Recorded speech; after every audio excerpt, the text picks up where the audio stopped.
So I'm Trevor, and I'm a runner with the Rosehill Runners, and we had this idea to run round the Oval Roundabout to raise awareness of climate change. So the idea is to run round and make a whole marathon, which is 180 loops plus a few up and down the middle. So I'm now on, 2, 4, 6, 8, 10, 121 laps of the Oval, so still going strong.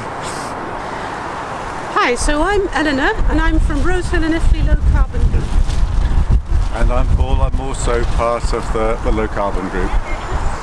Well, we're here today because Trevor had this fantastic idea of running 180 times around the Oval, that's 26 miles, that's a marathon, to raise awareness of climate change. And we're here to support him. Yes, our group are all about making people aware of the need to change things, change what they do, so that we can reduce our carbon footprint and save carbon emissions into the environment. So we're here to support Trev in spreading that message.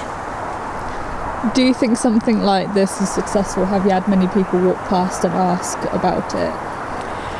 We've had lots of people stop and ask. I've been standing outside the shop for some of the morning and just talking to people who come into the shop. And one person said he didn't believe climate change was real. And so we had a really interesting conversation about whether the news is fake or not. Our opinion is that if all the scientists are saying it's a problem, they probably know what they're talking about. So we're worried. I'm worried because I've got a grandchild. Yeah.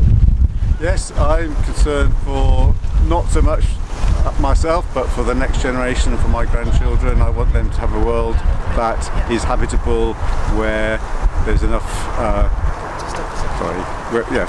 A world that they can live sustainably, and the pressures of the climate don't affect everybody's lifestyle and quality of life.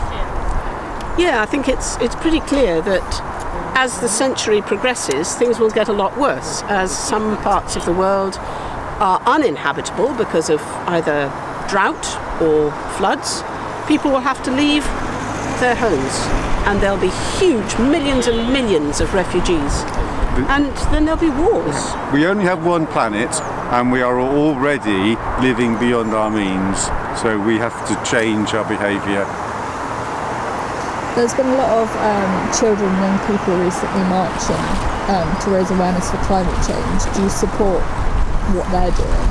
We support the children 100%, because they're the people who will suffer from the consequences of climate change. And I'm 66 years old.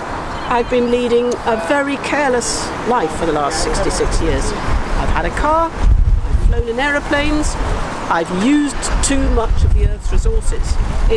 I see it as my fault. I want to do something to change it for my grandson and for all the other kids. Let's face it, it's not just my grandson or your grandkids. It's all the children. We are throwing away their future. We've both been educationalists all our life, and I think it's really good that the children and the young people have grasped this and realised how important it is. Our generation have failed them, really, and we need to support them all the way. So if you want to get information locally here in Rosehill and Iffley, Rosehill and Iffley Low Carbon Group is there for you. We've got a Facebook page, Rosehill and Iffley Low Carbon, all one word. So why are you involved in this event today? A, I love running, and B, I care about climate change and climate change education. So I think we try to